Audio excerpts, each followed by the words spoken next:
Welcome to Divine Intimacy Radio, a co-production of EWTN Radio and SpiritualDirection.com, where we provide you with a spiritual haven of rest and explore the riches of the wisdom of the saints and the path to union with God. This is Dan and Jordan Burke. Welcome to Divine Intimacy Radio, your radio haven of rest, your hermitage of the heart, your monastery of the mind, where we lift our hearts and minds to heaven to draw upon the wisdom of the saints to help us to navigate the tumults of this life. And the saint of the day is who, Jordan Burke?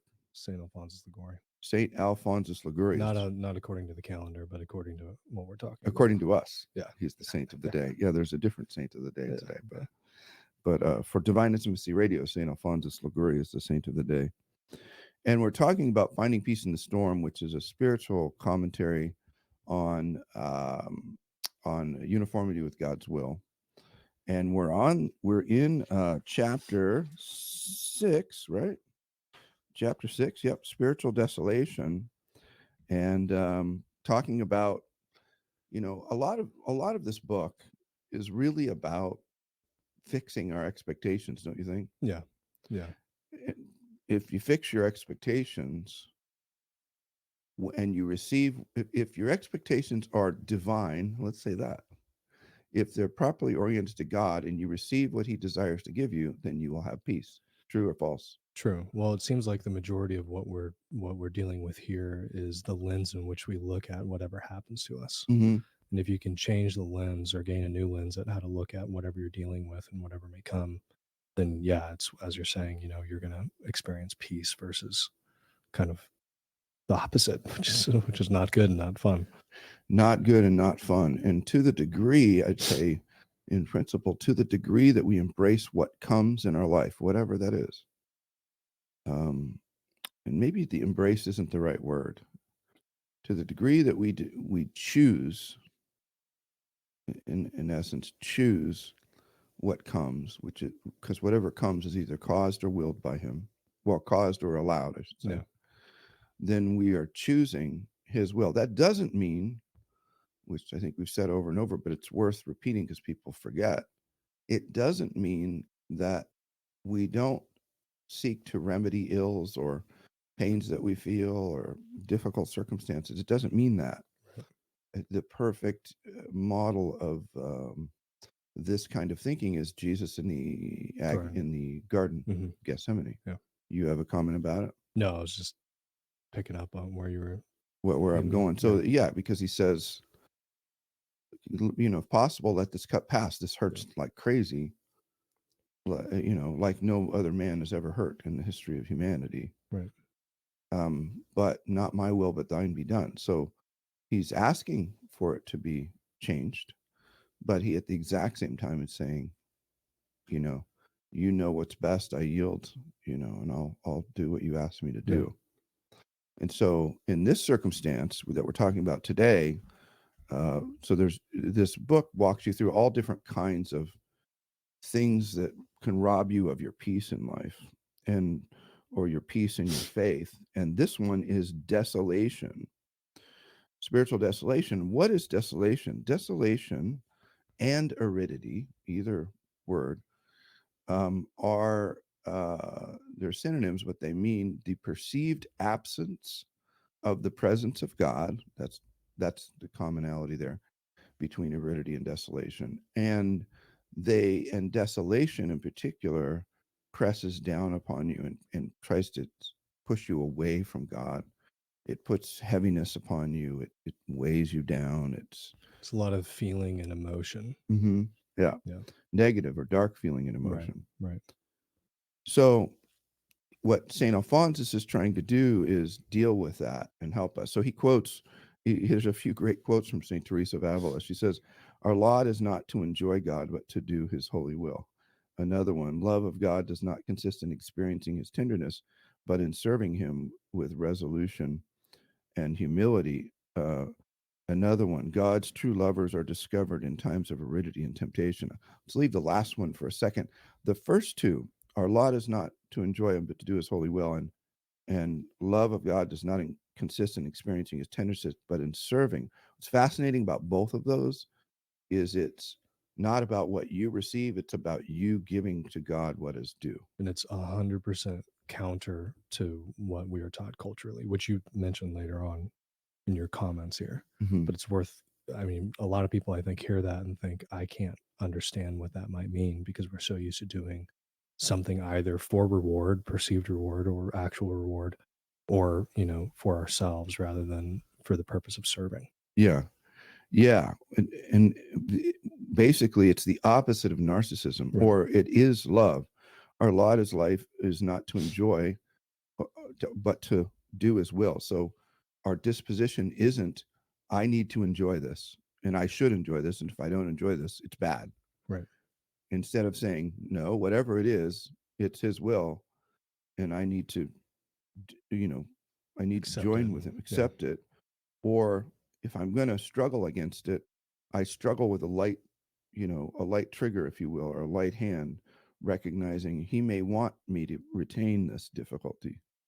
You know, I've talked a number of times about my own illness, and it's obvious, you know, that at least so far, I haven't been healed of this. Yeah. And so then it means it's God's will that I have this disease. Yep. And it means that I struggle and that I don't feel well.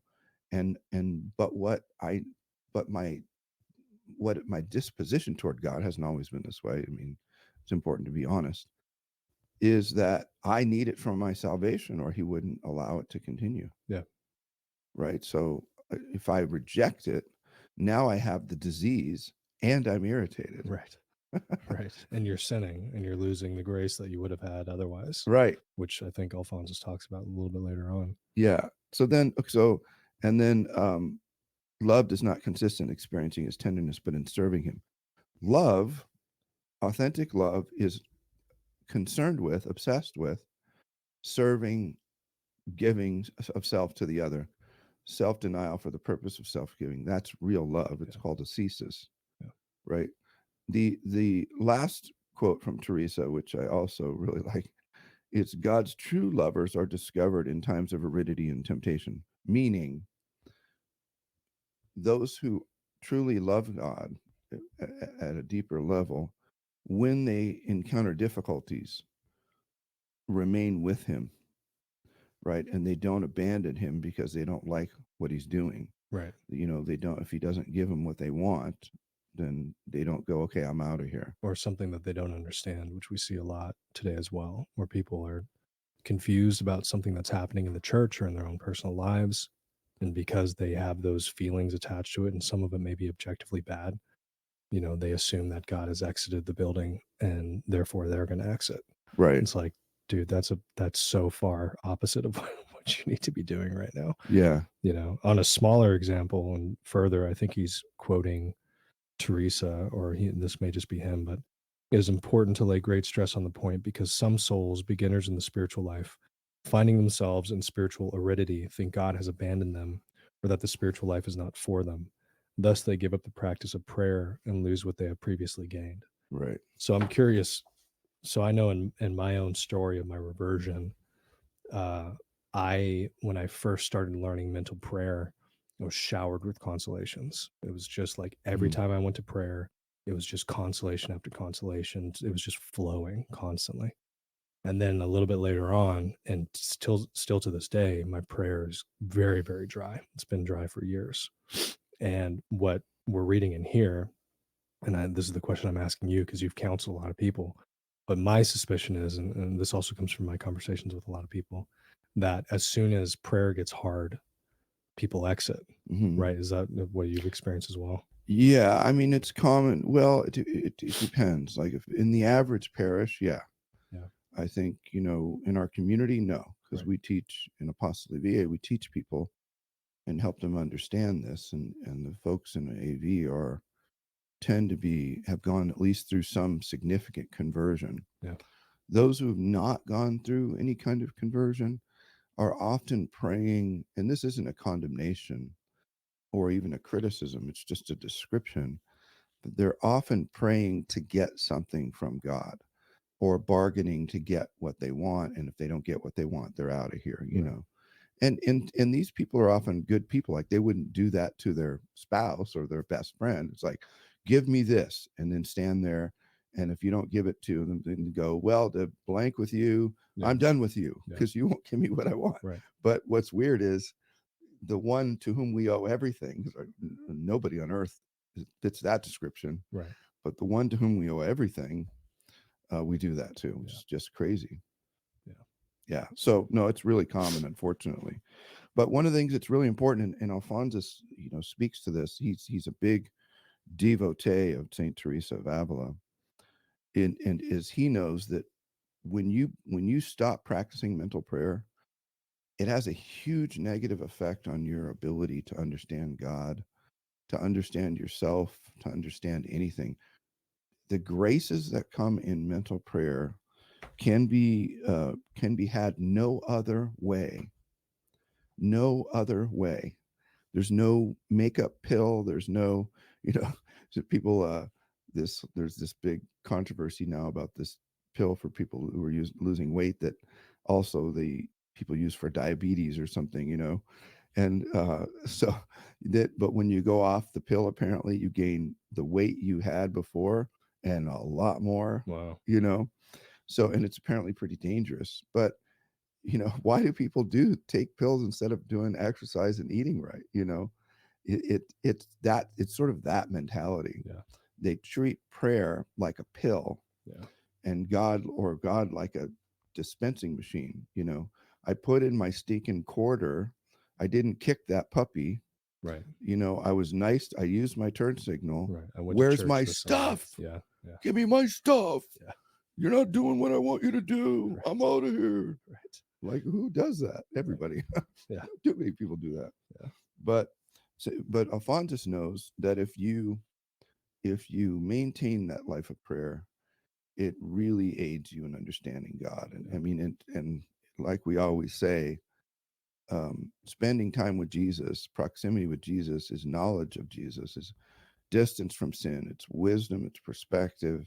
It's like if you were in the first century walking around and you're struggling with something and Jesus is a football field away, what are you doing? I don't know about you. I'm running towards him. I'm going over there because he's the King of Kings and Lord of Lords. He knows everything.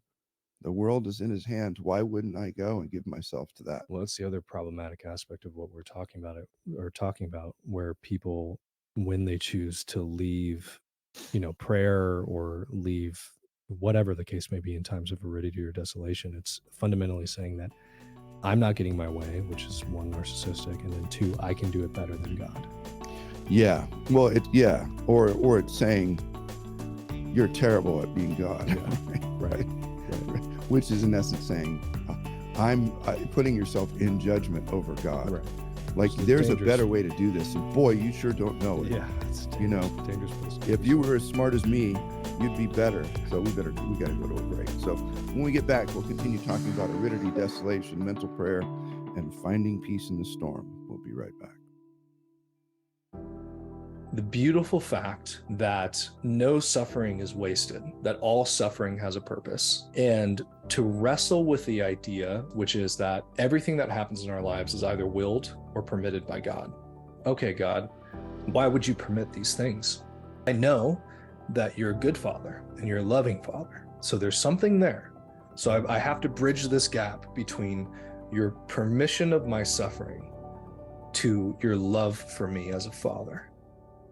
And Uniformity with God's Will, the book by St. Alphonsus Liguori, bridges that gap. And he explains, as only he can, because he's such a hard hitter, the reality that these are all moments of growth, of virtue, of, hey, your legs are weak. You're like a newborn deer. You can't stand on your own. We need to get you to stand on your own. Those sorts of things. Even desolation. The day-to-day kind of the ebbs and flows of the spiritual life. Those things are all permitted for a greater good, whatever that might be. Check out the brand new updated version of Uniformity with God's Will, titled Finding Peace in the Storm, with commentary by Dan Burke. This is Dan and Jordan Burke. Welcome back to Divine Intimacy Radio. We are talking about aridity and desolation and prayer. and that we should never stop praying, no matter how we feel, ever, ever, ever. And if we do, the devil's pretty happy about that. I don't know. Do you think the devil's pretty happy about No, that? yeah, without a doubt. Yeah, one of the several demonic principles is anything but God, Yeah. and that covers a wide range of things. But if in this case, if they can get you away from prayer, then separate you from the vine in that way, you're not going to receive the graces that you would, even if you don't feel them. You're still getting graces. They're still and in fact, I tell guys this all the time. Yeah, I don't feel anything in prayer. It's like I don't either. But guess what? There's almost more merit in my mind, at least, and I could be wrong, in showing up when you don't feel like it than there is Right. when you show up Right. when you're being showered with consolations. Yeah, I've You know? certainly heard that taught, So yeah, that there is more merit when you don't, because Yeah. it takes more will. Yeah. More of an act of the will. I think it's important to talk about this aspect of all of these challenges. Aridity stinks. Yeah. Yeah. It's not fun. Yeah. Desolation feels terrible. Yeah.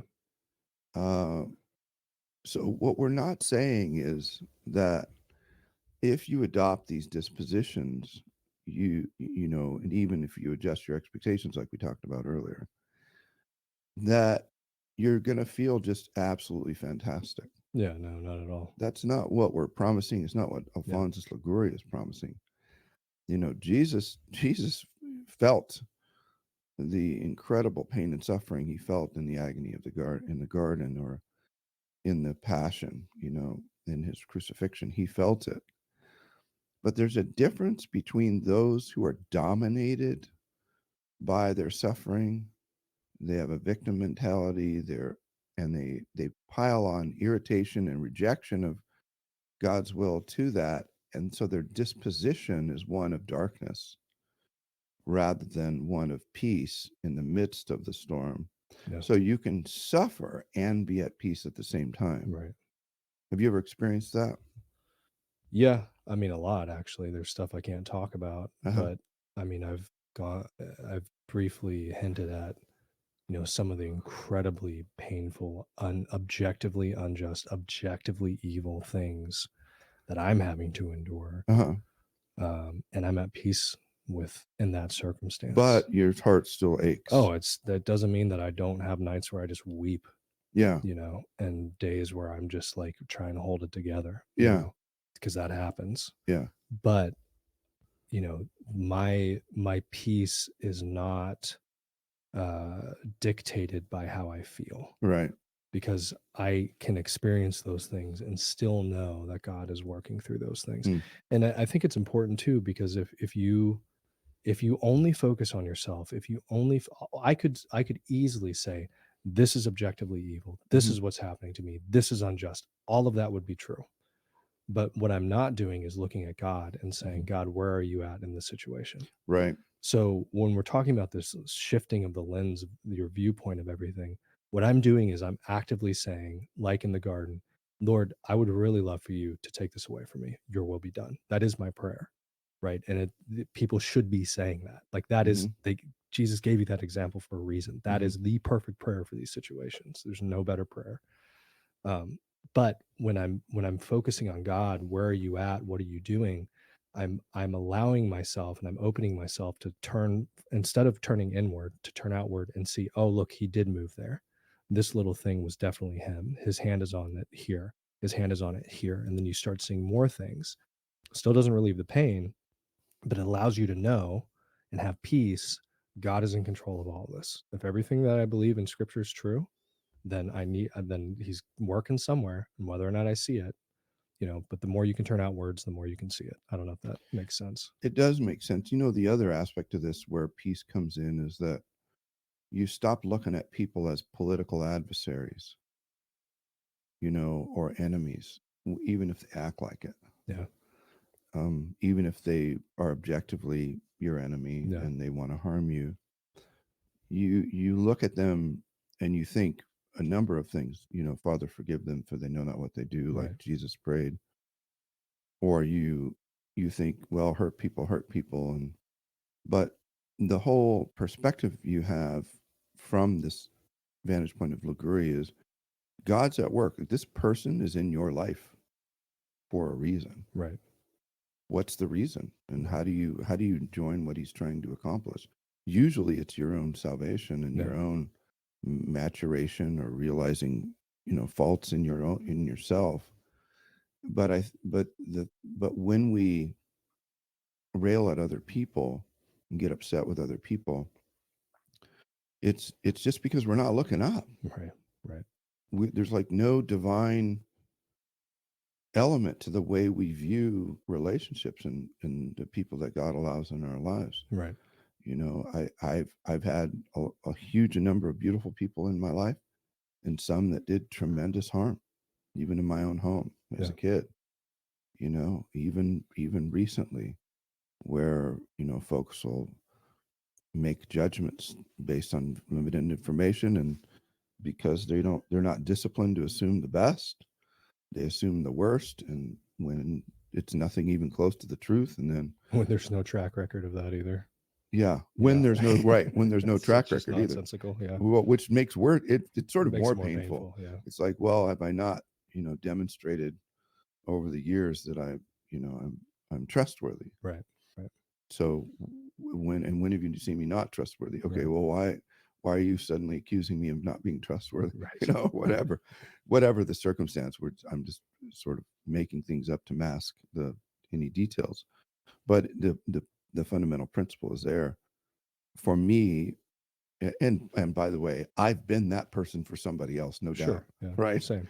Yeah. Where somebody else is going, why did God put Dan Burke in my life? Right. This guy is such an idiot, and he's really causing me pain, and he's really bugging me. And I just have no doubt somebody has thought that along the way.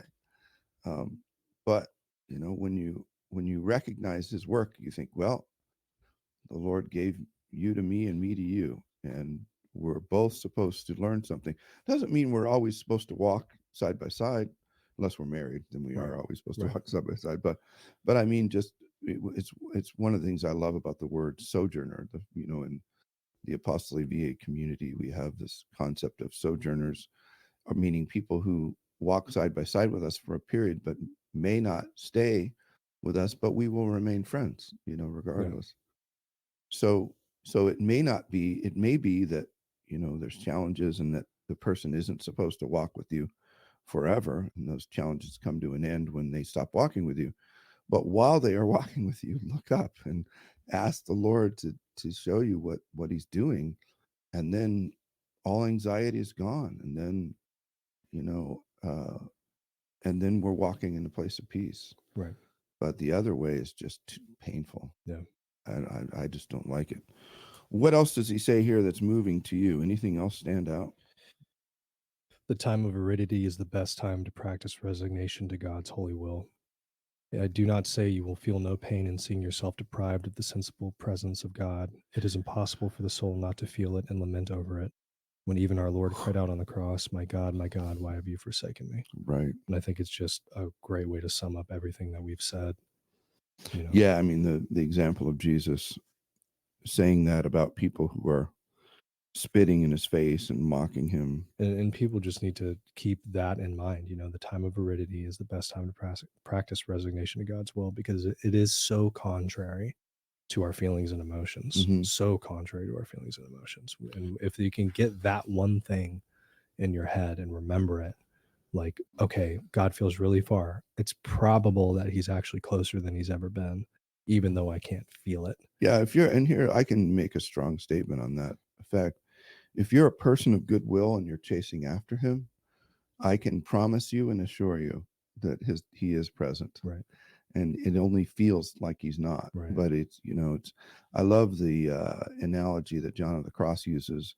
And our producer has a new little baby as well, named Lisa. But when Lisa, there's a point at which Lisa needs to be put down. You'd like to carry him around all day, and because he's so stinking cute and he's got a great smile and he's a great disposition, so you'd like to carry him around all day. But a smart parent knows that the little one's got to be set down. Why? Because otherwise his muscles won't develop. He won't learn to walk, all of that. But the first time you set Lisa down, I'm betting, I don't know if the producer would agree with me or not, is the first time you put him down and his face is toward the ground, and he can't yet turn his head over or turn. He's crying. He's like, I've been abandoned. Life is terrible. Nobody loves me. I'm alone. But mom or dad is just right behind him, right? Why does he feel that way? It's because he's not able to see in the moment. Yeah. But we have to exercise by faith what we can't see, and trust the Lord and trust the saints in the way that they teach us. Yeah. That no, probably in aridity, or especially contemplative aridity, but probably in aridity, he's closer. Yeah. And he's doing work in us that we need done, a sort of holy spiritual surgery. And if we would just say, I trust in you, Jesus, I trust in you. Jesus, I trust in you. We won't find the storm so scary. Yeah. Or so threatening or so disheartening. Yeah. Losing hope is terrible. Losing faith is terrible, but we come by it pretty easily. So if this book is in this conversation has been a blessing to you, please go out to EWTN's religious catalog and pick up Finding Peace in the Storm. If you buy the book from them, 2 cool things will happen. One, they'll send it to you. And the other is you'll help EWTN. That's certainly something we want to do. And you can find all of these previous shows out on spiritualdirection.com. And we're just about the end of our study. If you want to catch another show today, because we're live streaming now on EWTN, pop over to spiritualdirection.com YouTube page, and you'll see the part 2 of the next show. But whatever you do, we're glad you're here, and we're grateful. And hopefully we're helping you in the interior life and in your spiritual life. And with that, we're out. Until next time, may the God of peace make you perfect in holiness. May he preserve you whole in the entire spirit, soul, and body, irreproachable at the coming of our Lord Jesus Christ. Learn more about the interior life. Visit spiritualdirection.com. Divine Intimacy Radio is a co-production of EWTN Radio and spiritualdirection.com and heard worldwide on the EWTN Global Catholic Radio Network.